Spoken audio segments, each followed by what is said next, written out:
当下的习近平中共政府太缺钱了，他们居然想出一招刮地皮的办法，叫做社保倒查10年。他这中国企业能受得了吗？肯定受不了，谁也不可能一下子拿出几百万甚至上千万填以前的窟窿。那他们会怎么办呢？最终无非就是3条不得不走的路。那这条路里有没有裁员降薪？没有，比这个更绝。大家好，我是大卫，美西时间7月23号。今天我们聊一个国内企业人心惶惶的一个现实。因为在江苏、上海和北京这些中国最富裕的地区已经悄然的刮起一阵风了。一般老百姓不知道，但是企业主通常都收到通知了，就是补缴10年以前的社保欠税。在这儿我们必须给大家普及一下，这是个什么玩意儿呢？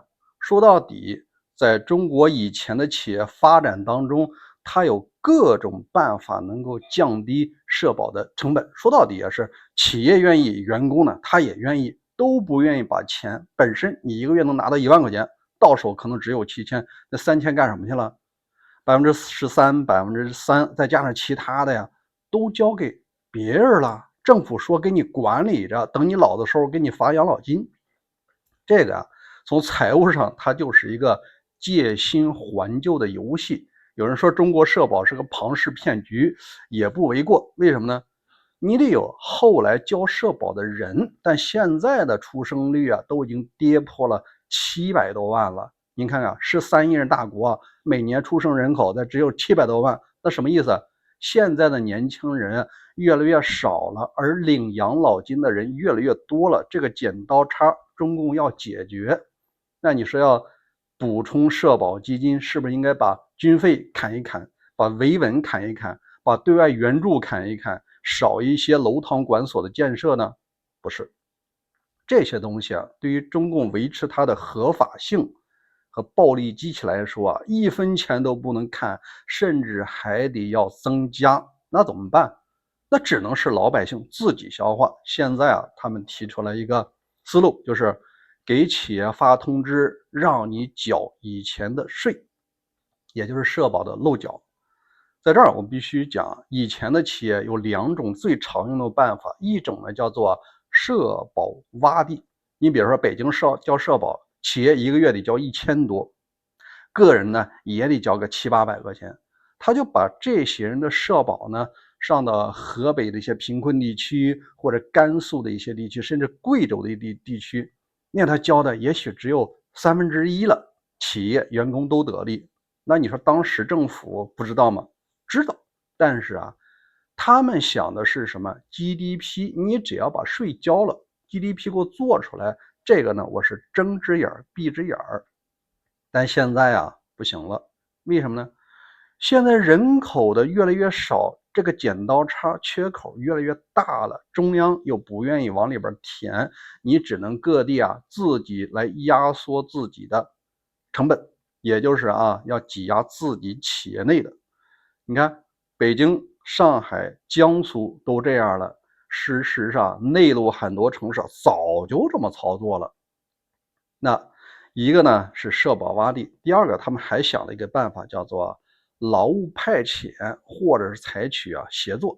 就是本来这个岗位是1万块钱，但是你把那些贫困地区的人呢变成劳务派遣，成立另外一家公司，甚至这公司的股东都有可能是一个人，这就人为的绕过了中国的社保的法律，专门找什么西藏新疆这些地方去注册公司，又有税收返还，又有社保洼地。你看最终企业省了大量的钱，最终这些事儿都成为了你违约的罪状，政府拿出来让你交钱了。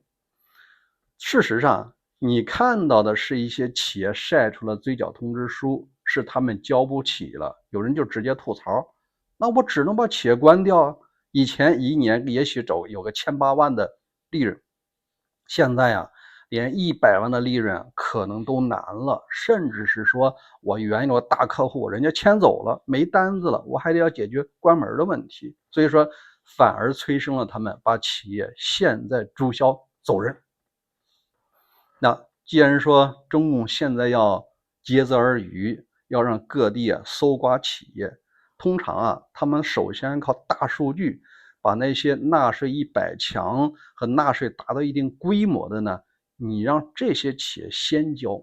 但这里面有一个例外，就是那有些企业它是当地的下金蛋的鸡，纳税大户，如果你现在追缴急了，这些企业什么呀，他干脆他走了。所以说慢慢有关系的，或者说市长、副市长某个帮扶的企业，他们享受豁免，他可以市长签个字，他们不用查。但是没有关系的呢，没有关系，你就只能照交。那剩下的这些既没关系也没利润的，我想无非也就是3条路了。裁员降薪不是他们的选择，因为裁员降薪你也补不了这么大的窟窿。那无非是第一个，我直接不做了，创业我不创了，因为中国经济40年的创业周期已经结束了，现在谁创业谁死，所以现在什么，我躺平，靠我以前赚的钱吃利息，或者说呢，现在网络上有一些热梗，就是说原来的码农这辈子钱赚的差不多了，已经40岁被裁员了，被裁员以后他就搬到云南地方猫起来，他们猫的目的是什么呀？就是要坐吃山空。那你说有前途吗？没有。但是他们赌了一个未来，就是如果中共变局了，他们再接着创业；如果没变局呢，出境方面从云南滋溜他就润了，无非是到泰国或者其他地方，人家是做好了两手准备的了。这是其中一部分人，那就是这个把企业关掉。还有一部分人呢，可能是大多数人的选择，就是什么呢？既然你要追我这笔钱，我还有点利润，那我不可能不做呀，不可能去跑滴滴吧？接下来只能是把这个成本转嫁到物价上，无论是制造业还是服务业，最终全民的老百姓把这单买了。你看，中共政府缺钱的时候，查税是一个借口，出钱的是企业，最终买单的是每一个消费者。那还有第3条路呢？那第3条路很多企业已经在走了，就是你既然不讲道理，倒查税10年，倒查社保10年，那我找一个相对讲道理的地方，那就是企业外迁。因为无论很多外资企业的芯片企业、半导体，为了地缘安全不被卡脖子，他们大量搬到了东南亚、越南菲律宾印尼包括印度这些指望他们吃饭的下游企业人家几年前就已经在这么做了，生产设备拆碎了直接运过去，然后当地赚的钱他能留下，至少说当地不可能倒查社保10年。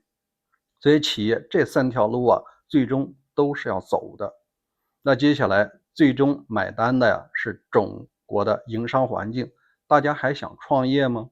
你以为现在就不倒查10年呢？谁能保证10年后老习还在台上的时候，会不会把现在的再查一遍呢？所以说，中国的营商环境它不是一天变坏的，而是逐渐变坏的，而且正在加速。当然了，这是我个人的判断。如果您有不同的观点或者赞同大卫的观点，欢迎在留言区留言。咱们明天再会。